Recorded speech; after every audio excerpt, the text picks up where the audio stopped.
Hello, and welcome to East-West Quantum Leap Pianos. I'm David Earle, and I'll be your host as we explore these really rich and expressive pianos. Nick Phoenix and Doug Rogers, after already making some pretty amazing libraries, decided one day that they were going to create the perfect piano library as well. Now, a great piano library is really hard to come by. The velocity switching has to be just right. The tone of the piano must be consistent across the entire range of the piano.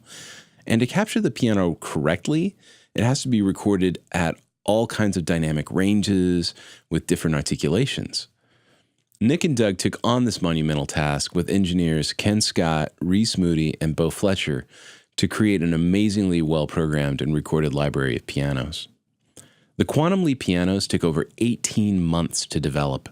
It incorporates a staggering 270 gigabytes of 24-bit 441K samples. There are 4 pianos in all for this library, and they were recorded with 3 different sets of microphones in different positions in the room for the Platinum Series. This award-winning library offers us the grand, rich experience of playing truly great pianos. So we'll have to have a listen to this and see what makes it so special. Let's jump in. So let's go into the browser here and talk a little bit about these pianos. There are 4 pianos in all: a Bechstein, Bösendorfer, Steinway, and a Yamaha. The Bechstein's a really neat piano, very good technical piano, very good for classical music. But what's special about the way that this library was recorded was Doug and Nick brought in this guy, Ken Scott, who was actually the engineer for Creme of the Century by Supertramp. And they had him mic up the piano to give it this really awesome rock pop sound. The Bösendorfer that they have, Bösendorfers are really well known in the industry and in the classical world. Bösendorfers, especially the 290 Imperials, have this really unique 98 key layout. Instead of 88 keys, they have 98 keys. It's another 9-foot piano, just like the Bechstein. And it was actually played by a Russian concert pianist for 4 years, so it kind of really broke in the piano. So the Steinway, this is a very good sort of classic piano that's used in all kinds of recordings. Everybody knows what a Steinway sounds like. It's a beautiful D series that has that beautiful Steinway bell-like tone. And again, it's also a 9-foot piano. Yamahas are well known for their rock and pop sound. They're very bright. They cut through mixes really well. And they are also, they've also been played by people like Bill Evans, who's a really amazing jazz pianist. So it's a very versatile piano and very popular in rock. So this is a 7-foot Yamaha Grand. In each of these folders, you'll see that there are full patches. And then there's one called Full Patches DYN, which means dynamic layers. The dynamic layers in these patches, there's up to 18 of them, which is pretty fantastic. It's amazing. If you have it driving a piece, if it's the main voice in a piece of music, you probably want to use the dynamic patches. They also have full patches, which don't have quite as many dynamic layers, but you're not going to be cheating on the sound. The sound is still really wonderful. Then we have our light patches. We have a dynamic and light patches. These are CPU saving, RAM saving, hard drive saving. You can use them if your system isn't quite up to the task of playing the really beefy patches. Those are going to be consistent between the Bechstein, the Bösendorfer, and the Steinway. And then on the Yamaha, we have just full patches and light patches. It's a little bit simpler. Now, each of these master libraries, if you go in here and you go into the master, what you're going to be getting is sustain. Like if you're sustaining notes, you have sustain with pedal. So that's instead of just holding your fingers down on the keys, that's holding it down with a pedal. Repetitions with pedal, soft pedal sustain with pedal. So it's using both the soft pedal and the sustain pedal. And then you have true staccato on the mod wheel. So that helps, when you play staccato on a piano, you can't use the same samples that you're using when you're playing it sustained and more legato. And you get release trails as well. So as you can tell, very, very well thought out library with some pretty deep programming going into it. If I come over to the right and choose the classic pop Bechstein, just going to play this a little bit so you can hear it.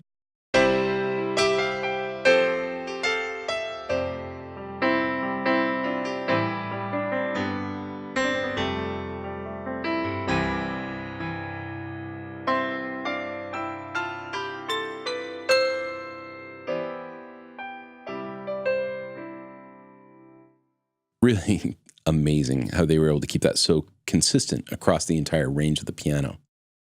If we go into the Bösendorfer,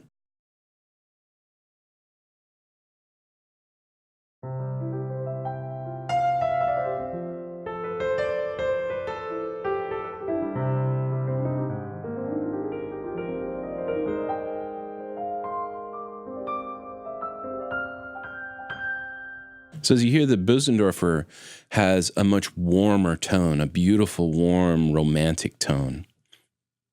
If we get into the Steinway, Steinways usually have a very bell-like tone, and they change pretty radically when you play with high dynamic range.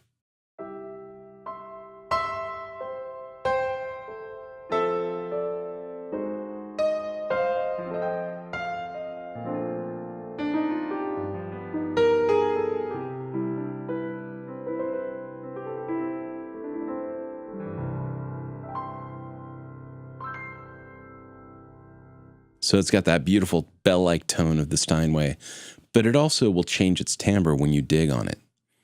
Then we get to the Yamaha.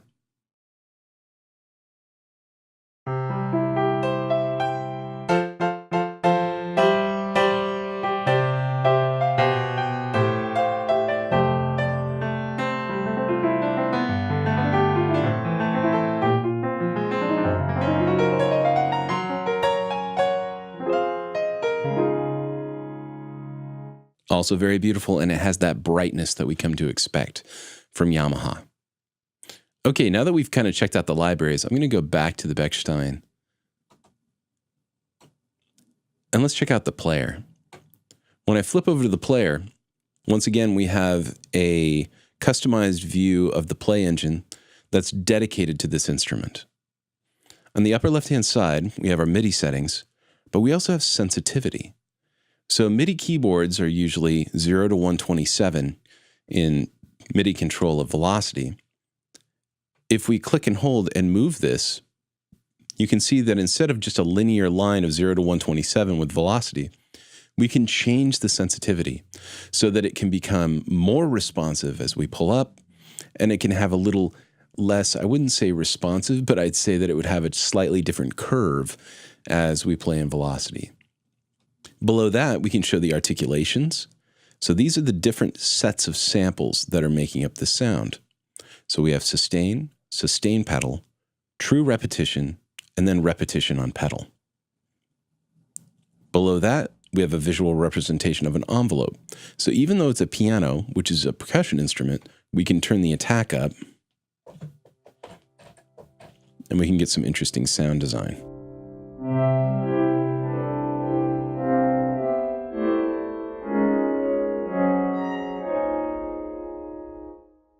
So that can be pretty fun. Over to the right, we have our ambience, which is going to be a list of different types of reverb impulse responses that we can load into a convolution reverb engine that's built in. Then we have our lid position. So check this out. As we close the lid on a piano, it's going to affect the tone of the sound. So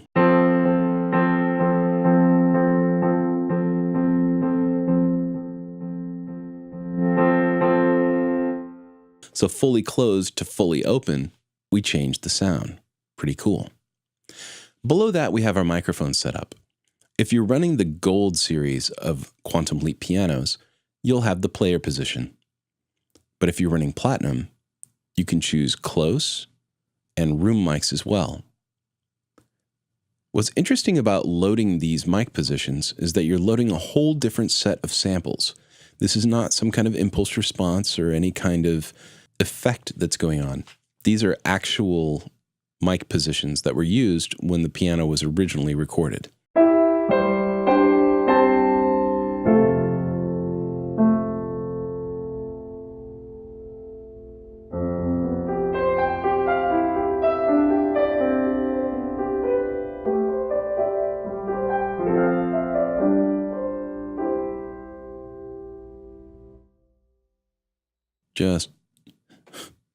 Just remarkable. It's such a remarkable library.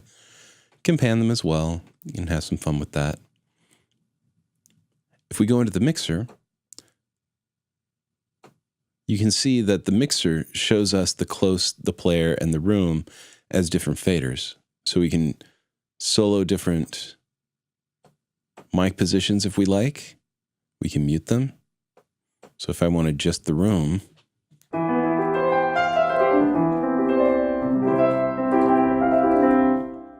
so that's pretty cool. If we select the effects section in the mixer,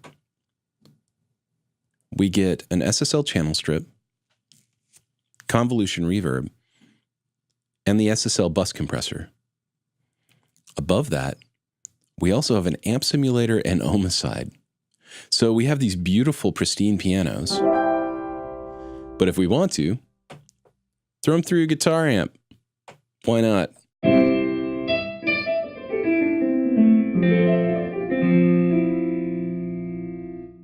Boosted my sound a little too much there. I'm going to pop a little limiter on there because I'm about to go nuts. All right. So we have this beautiful piano library going through an amp simulator. And then if we really want to get crazy, we switch on Omicide. Omicide is a multi-band distortion and dynamic plugin. We can go in here and choose the crossover between our bands. And then we have 4 individual channel strips that control the timbre of the distortion and how it reacts to that specific band. So if I was to solo out this band here and turn up the gain, choose myself some sort of distortion type.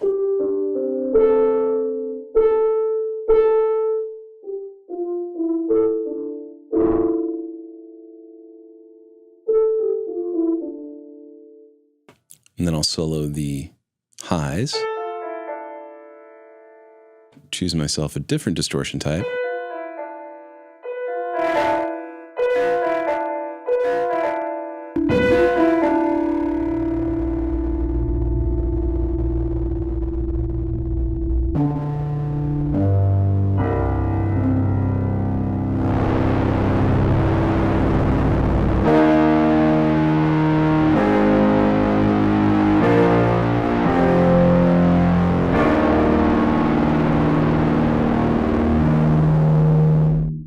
So yeah, Omicide is included on all Play instruments now.